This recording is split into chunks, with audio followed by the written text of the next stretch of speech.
Корейские яичные роллы. Если вы помните, мы с вами уже делали яичные роллы, но в форме цветочка, что было, кстати, не очень-то и просто. А здесь ничего таки особенно сложного не будет, и понадобится нам всего лишь два ингредиента. Нам понадобятся яйца 5 штук и водоросли нори 2 листа. Как видите, ничего совершенно особенного. Нам нужно будет обрезать водоросли 1 лист под размер той сковороды, на которой мы собираемся готовить яичные роллы. Берите такую сковороду, которая не пригорает. После того, как мы подогнали один из листов под размер сковороды, второй лист мы просто складываем и разрезаем напополам. Удобно сделать это ножницами. Теперь яйца. Здесь все очень просто. Разбиваем в какую-нибудь глубокую емкость, удобную для перемешивания, и нужно будет немного посолить по вкусу, где-то щепотка, 1/2 на 1/4 чайной ложки. И после этого мы перемешиваем яйца, можно вилкой, можно венчиком, это не важно. И я советую процедить яйца через сито, чтобы яичный ролл был более мягкий. Также можно добавить немного молока, если хотите.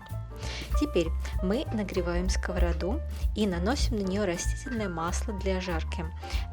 Лучше всего делать это бумажным кухонным полотенцем, потому что в данном случае масла много быть не должно.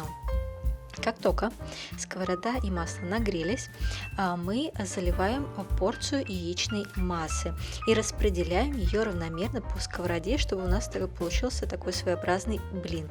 После того, как мы видим, что он начал прихватываться, мы кладем первый, самый большой лист, который мы напополам не разрезали, а подгоняли под размер сковороды. И дальше премудрость. Для того, чтобы ролл не развалился, а для того, чтобы он слипся, то есть та часть, собственно говоря, где у нас водоросли прилипла к яичной части, а там не остались такие дырки и ролл потом не разваливался, мы наносим яичную массу, яйцо поверх водорослей. И после этого начинаем потихонечку сворачивать ролл, пользуясь лопаточкой или спатулой. Даже, собственно говоря, азиатские палочки для еды тоже вполне подойдут.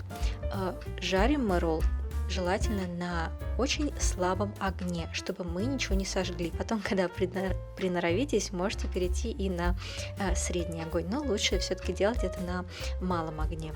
Теперь, после того, как мы его свернули вот до такого состояния, мы должны опять нанести растительное масло и вот так вот сдвинуть его к краю сковороды, который ближе к нам. Так удобнее будет заворачивать ролл. И затем освободившуюся часть сковороды мы опять покрываем растительным маслом и заливаем небольшую часть яйца так, чтобы она покрыла освободившуюся часть сковороды. Равномерно распределяем. И теперь та часть, которая у нас уже не липкая, да, та, которая уже полностью схватилась, мы ее покрываем опять-таки яйцом. Кладем сверху одну из частей, когда мы лист водоросли разрезали напополам, сверху опять покрываем яйцом, чтобы водоросль прилип к яйцу, который мы будем заворачивать, и начинаем опять заворачивать аккуратно ролл. И теперь все очень просто, мы повторяем все то же самое. Нам нужно расшевелить ролл, чтобы узнать, прихватился он или нет. Покрываем сковороду растительным маслом, опять сдвигаем его к той стороне сковороды, которая ближе к нам. На освободившуюся часть наносим растительное масло, опять заливаем яйцо, распределяем по сковороде и наносим яйцо на ту часть, которая уже схватилась, и кладем последние оставшиеся части водоросли и сверху опять покрываем яйцом, чтобы ролл хорошо и совершенно абсолютно слипся и не развалился. И теперь уже начинаем сворачивать ролл до конца. Как видите, в принципе, ничего сложного, надо только приноровиться. Если у нас остался вот такой вот маленький хвостик, то все очень просто. Опять же, заливаем на него сверху яйцо, чтобы он стал липким, и вот таким вот образом боком как бы подворачиваем его, немного держим на боку, чтобы яйцо прихватилось, и если хотим, можно немножечко обжарить с внешних обеих сторон наш ролл. И все, собственно говоря, дело в шляпе. Все готово. Осталось только нарезать. Сильно на ролл не давите. Режьте его потихонечку. Возьмите, конечно же, острый нож для этого. И вот какую красоту мы получаем. Вся красота, конечно же, видна этого ролла в разрезе. Вообще этот ролл сам по себе соленоватый за счет вкуса водорослей и той соли, которую мы добавили в яйцо, поэтому, в принципе, соевый соус не нужен. А сейчас покажу, как получилось вот это волшебство, как сделать сердечки. Мы разрезаем каждый из полученных кусков ролла наискось, и затем вот таким вот образом переворачиваем и складываем в форму сердечка.